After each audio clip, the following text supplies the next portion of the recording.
Thank you for coming. Today we'd like to share a talk that's also in the theme of debugging, but a rather different kind of debugging than the talk you just saw before us. We're going to be talking about debugging and optimizing the user experience.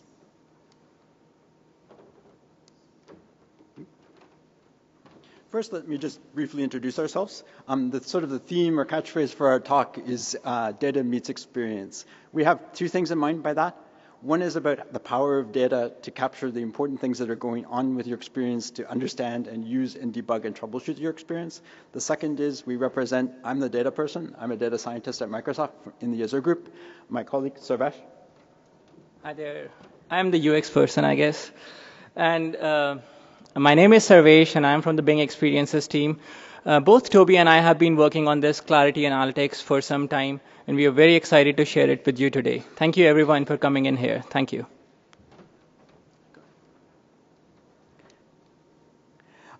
For a lot of people in the live site world, when you think about your systems, you're kind of coming at it from the view of your live site, from your technology, and is my site available? Today, we want you to encourage you to think about slightly different perspectives, instead of thinking about your system from the inside out, we want to think about the experience from what your users see. And we want to think about the fact that just because your site is available doesn't mean it's usable. So we're going to talk about how you can understand when usability is breaking down with your site, and then understand, fix it, and optimize your experience. Let me give you an example. It's actually a real example from several years ago at Bing where we were seeing a problem. On the left-hand side of my screen is what you would expect if you go do a search on a search engine like Microsoft's Bing site. You get search results, everything is you get this very rich experience.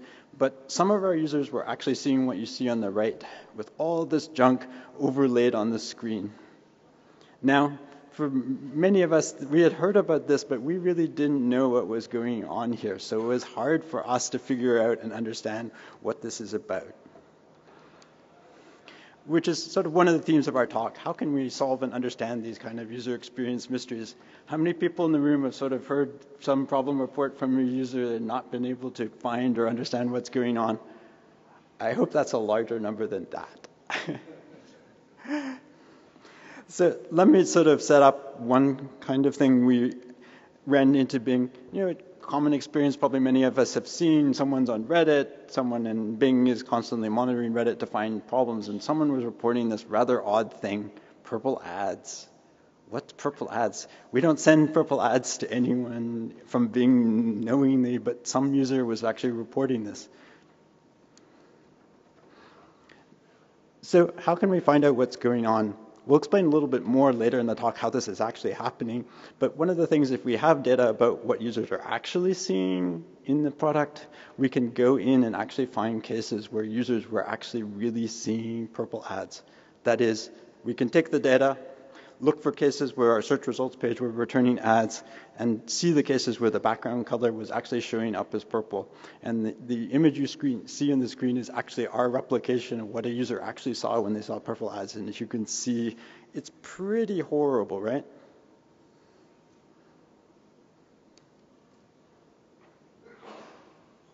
So now that we've actually gotten an example, can we figure out what's going on? This is the classic steps we all do when we're debugging an experience. Much like the previous speaker was going through and debugging a kernel kind of level issue, we're trying to debug the user experience, but this is kind of a different kind of debugging.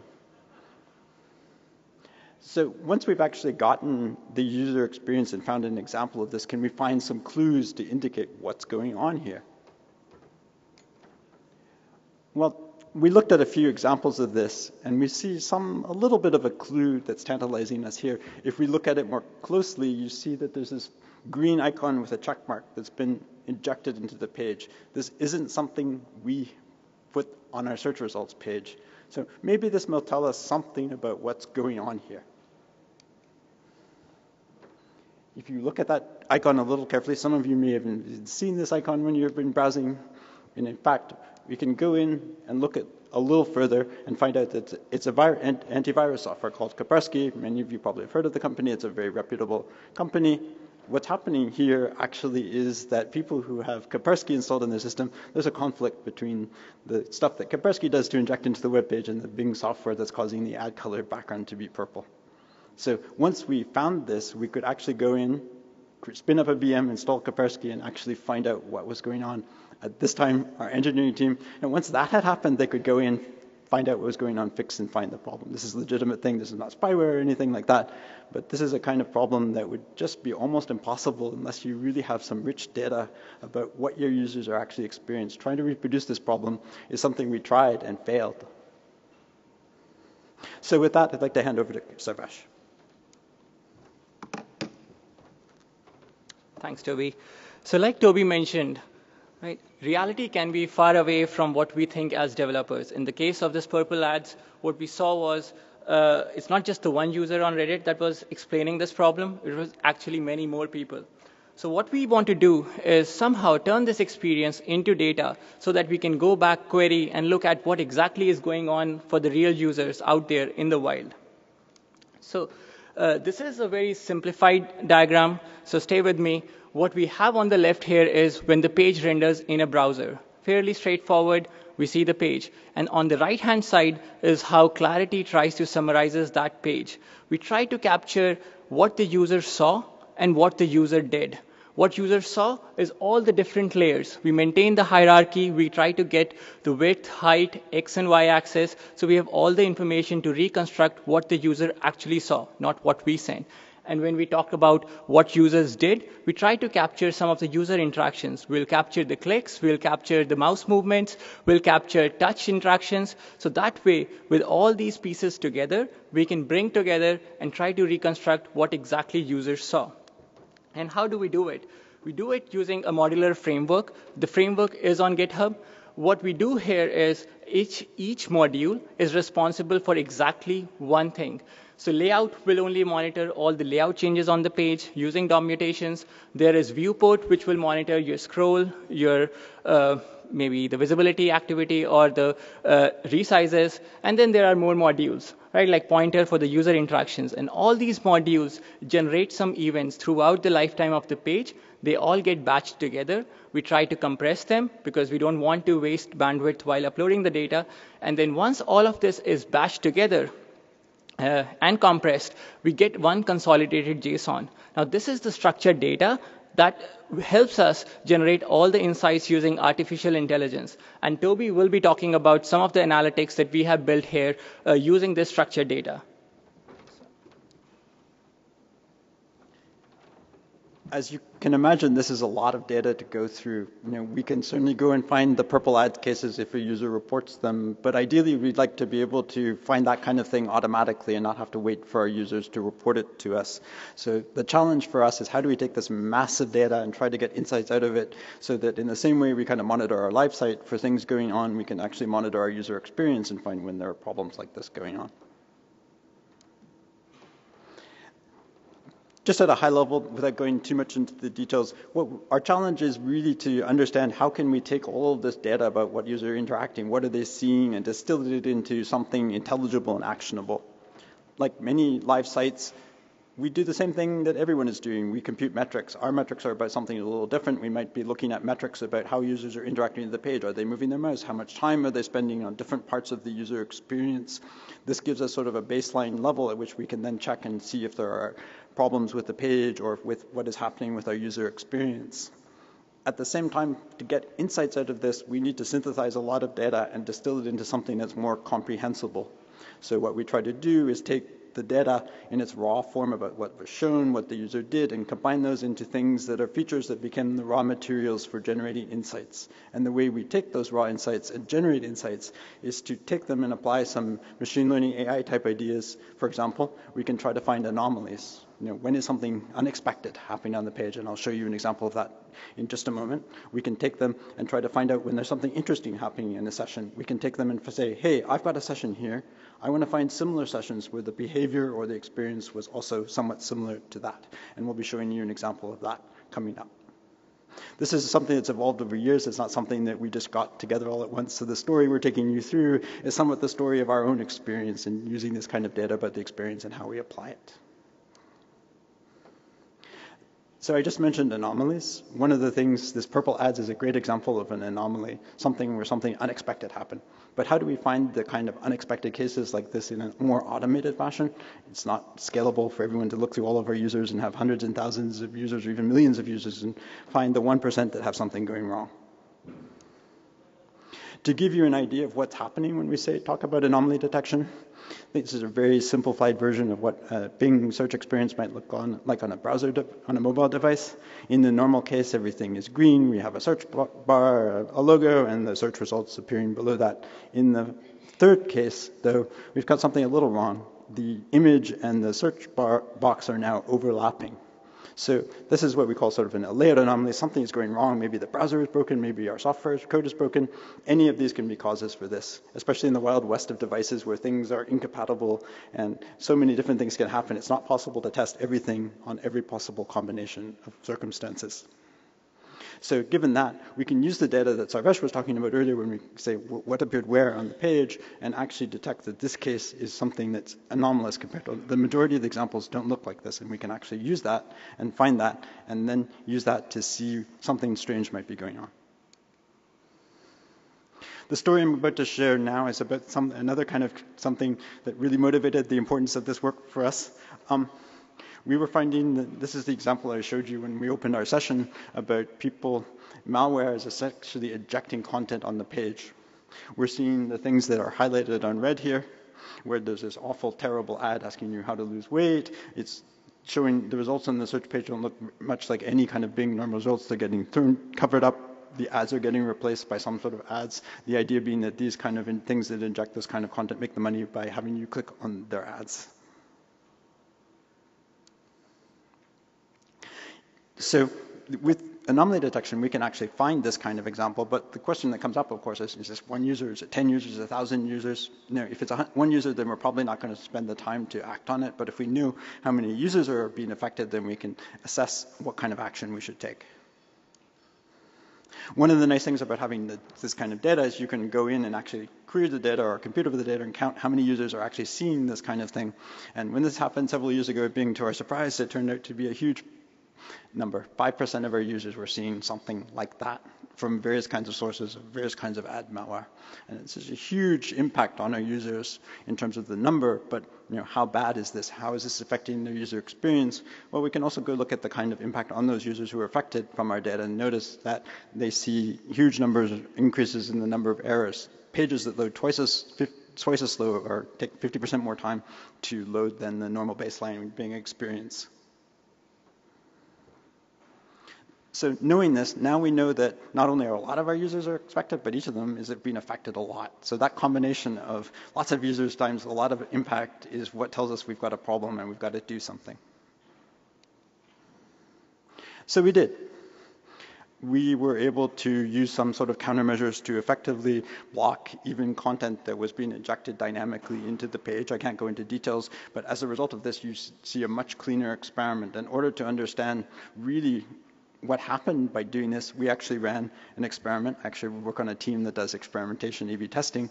So this was, in fact, we ran this anti-malware feature in Bing in an experiment, and the results were one of the most successful experiments Bing has ever run. To be concrete, we saw a 10% increase in engagement for the users who had the malware removed for reasons you might expect. We saw multi-million-dollar increases in revenue because now they were no longer clicking on or being distracted by all this junk on the page, but actually could be clicking on relevant search ads. And the experience was much faster for them, though. They were seeing the experience load much more like they should be, which is about 50% faster. So overall, by finding this kind of problem that we were essentially blind to, only by sort of capturing data about what your users are actually seeing, can you become aware of this problem and know really what's going on. And this was sort of one of the eye-opening moments for us to kind of think about, what kind of data and how can we use this data to really see if are there more problems like this going on? So malware was a very interesting experiment for us. It helped us understand what's the true impact of user experience. Like we may think one thing, but the users might experience something altogether different. But because we are from Microsoft and we are talking about Bing, I just wanted to make sure there's a lot broader application of what we have built with Clarity. I don't want to continue talking about Bing and Microsoft-specific examples, so let me take a very different example here, and I'll talk about a food blog. It's a normal blog. A food blogger runs this, and users come here for the recipes. Any one of you who actually goes to food blog and loves cooking? Any one of you raise your hands? That's awesome. Quite a few of you. For those who have not had the privilege of going to a food blog, first of all, they are amazing people, right? Like they spend a lot of time building amazing recipes. So what we have on the right is a typical session. You want to find a recipe, you go to the food blog, and then there's text, and then there's some more text. There's story about the food, there's motivation, and then simple instructions to help you guys out. So the idea here is that bloggers are very passionate people. Like they want to simplify all of the instructions, and they take great pride that as a reader, when you come to the website, you can go ahead and make the recipe flawlessly the first time. However, when you think about the readers, readers may not share the same passion. Readers may come there and are just in the exploration mode. They just want to get to the recipe and see what are the ingredients that you need so that they can just get to cooking, right? In this particular case, it's almost a couple of minutes before users can scroll through all the text and the beautiful images of the dish before they can get to the actual recipe card in the end. So when we look at a session like this, which is fairly long and fairly involved, right, with all the steps before you have even committed to it, what we wanted to understand is why are some of the users abandoning the recipe page, right? So let's take a look at a clarity session from an actual user. What we have on the right-hand side is user comes to the food blog, all the text is masked, and this is how we can replay. They go to 2 or 3 pages down, and eventually they give up. They scroll up, they scroll down and up, they get confused, and they do not know what to look for here. They didn't get what they were looking for. And what we see is there are common patterns. One, there's frustration with the scroll up and down, and also most of these sessions were less than a minute. They only took 30 seconds or so. No one can build a recipe with 30 seconds, right? So now that we have this hypothesis, right, and Toby talked about all the features that we have access to, we essentially said that if we took all those features like interaction, scrolling, and the viewport size, can we try to build similar sessions and try to understand how common is this problem? So we basically looked at all these features that Toby talked about in the analytics, like a viewport, scrolling, all of clicks, and then we tried to find similar sessions. We grouped all the sessions that had similar interaction patterns, and then that's how we got the clusters. And what we noticed was very interesting, because this helped us quantify the problem. We could see 30% of the users coming to this food blog were abandoning it because they couldn't get to the recipe, which was the most important thing on this blog. And now we also noticed that it is more prominent on the mobile.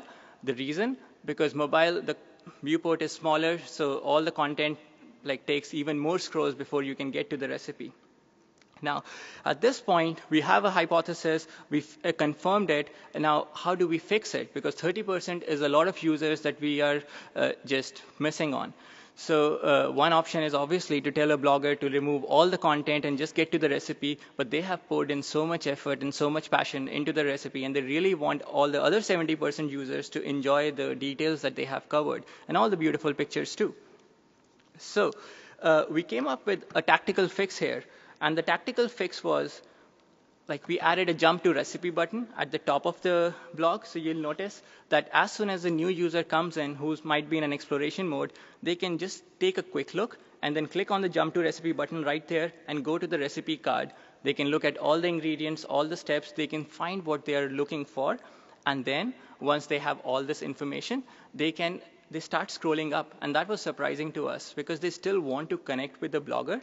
They want to look at the recipes, then they scroll up, and then they try to consume all the information that the blogger has on that recipe, because at that point, they have already committed to that one particular recipe. The results were amazing. We saw that the abandonment went down from 30% to 15%. That's almost cutting it in half, right? And that does increase a lot of revenue for the food bloggers. And as a side effect, because now users were being more successful on this site, when they clicked to get to a recipe and they could jump to a recipe and then spend time, they were spending a lot more time than just 30 seconds previously. And as a result, search engine starts viewing these sessions as successful. And when they see it as successful, they bump up the ranking because they think that users are getting there and finding what they need. So overall, this is like a flow where we found what the problem was, we identified why it was a problem and it impacted 30% of the users, and then we could fix it. And were users delighted? Like, this is one case where a user on Reddit went and talked about how they have never wanted to hug a food blogger stranger more than ever, right? Because this user went to a site and found a jump to recipe button that could just get rid of, according to this person, all the life story, right? So it's interesting. Like, it does help the users. And when we think of users, right, like, user delight is very important. User delight is rarely captured in 200 OKs or the metrics, and that's where Clarity comes in and helps us out and shows us a lot of growth opportunities. And speaking of growth, right, we can go on and talk about a lot of case studies that we have encountered in the last few years that Toby and I have been working on this product. But I want to share at least one common mistake that we saw that impacted all the websites, Foodblog, Bing, and others too. And that's the problem of confused clicks. So if you see this one Clarity session, it's actually very apparent.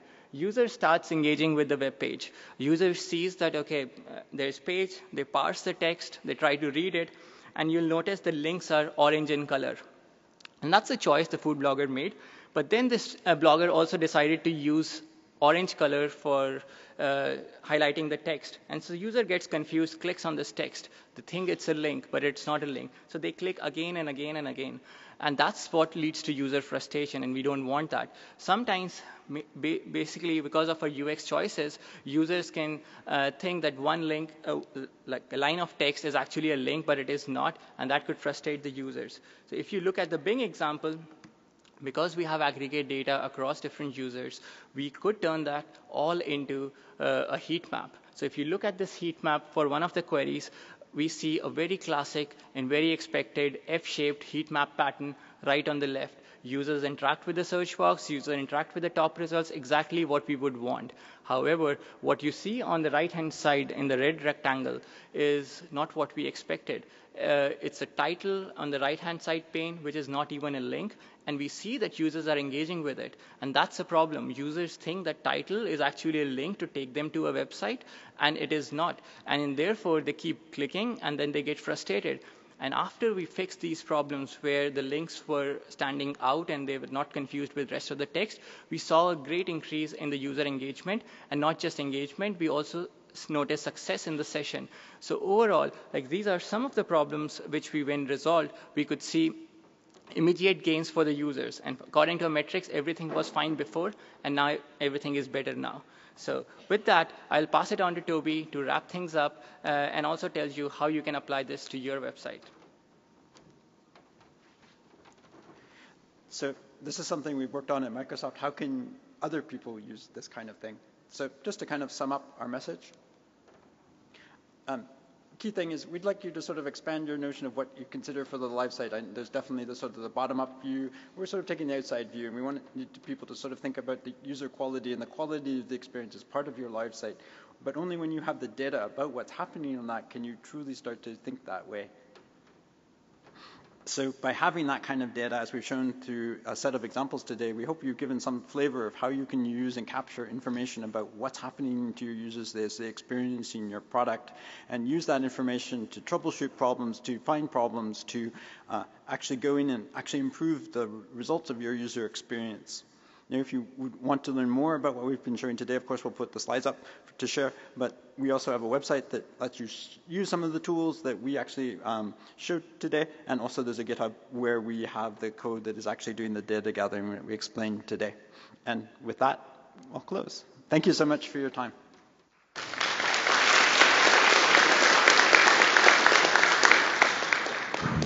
That was great, thank you. Yeah. Did we have any questions? We have time for a couple of questions. Can you come to Mike, please? Hi. Regarding your food blog data, you you showed like the 30% of users were actually abandoning the site, but how did you, it's not possible to manually go through each session, right? So how is this automated to, like you showed a couple of observations, which was like replay of the entire session, but to get entire data, how do you automate this? Yeah. That's a very good question, and I think that's the point we also want to hit. Going through each session individually is not possible and not scalable, especially when you scale to site with million of page views. What we did was we clustered the sessions with the features that we already have, and automatically you will form clusters that these are the impressions where users are engaging, clicking, and going to the recipes. And we saw a cluster which was fairly big to our surprise, which essentially had no engagement. Users were scrolling down few pages and then abandoning the page. And that's where we started looking at it, and that's how we discovered the problem. So it wasn't after we found the problem and then we debugged like the purple ads, but it was mostly we had the data, we clustered, and we found what was going wrong. Yes, thank you. I was curious about the first example of the malware causing ads popping up all over. When you, without going into how you mitigated the response of your pages to the malware, was it also possible at that time to like pop up something to the user saying, hey, we think you've got this malware that's probably affecting you and other websites? Do you want me to take this? Yeah, okay. So thanks for the question. When you have malware on the computer, like there are a few techniques that we considered. One was to tell the user that they may have something going on funky with the experiment, and we did an experiment with it too. The main reason that didn't go very well is because user thought that something had taken over their machine and they felt even more nervous about using it. But how we stopped it, I mean, at the end of the day, if we own the website, we can decide what scripts run on it and not. And there's content security policy. There are ways that we can curb the third-party scripts on our site.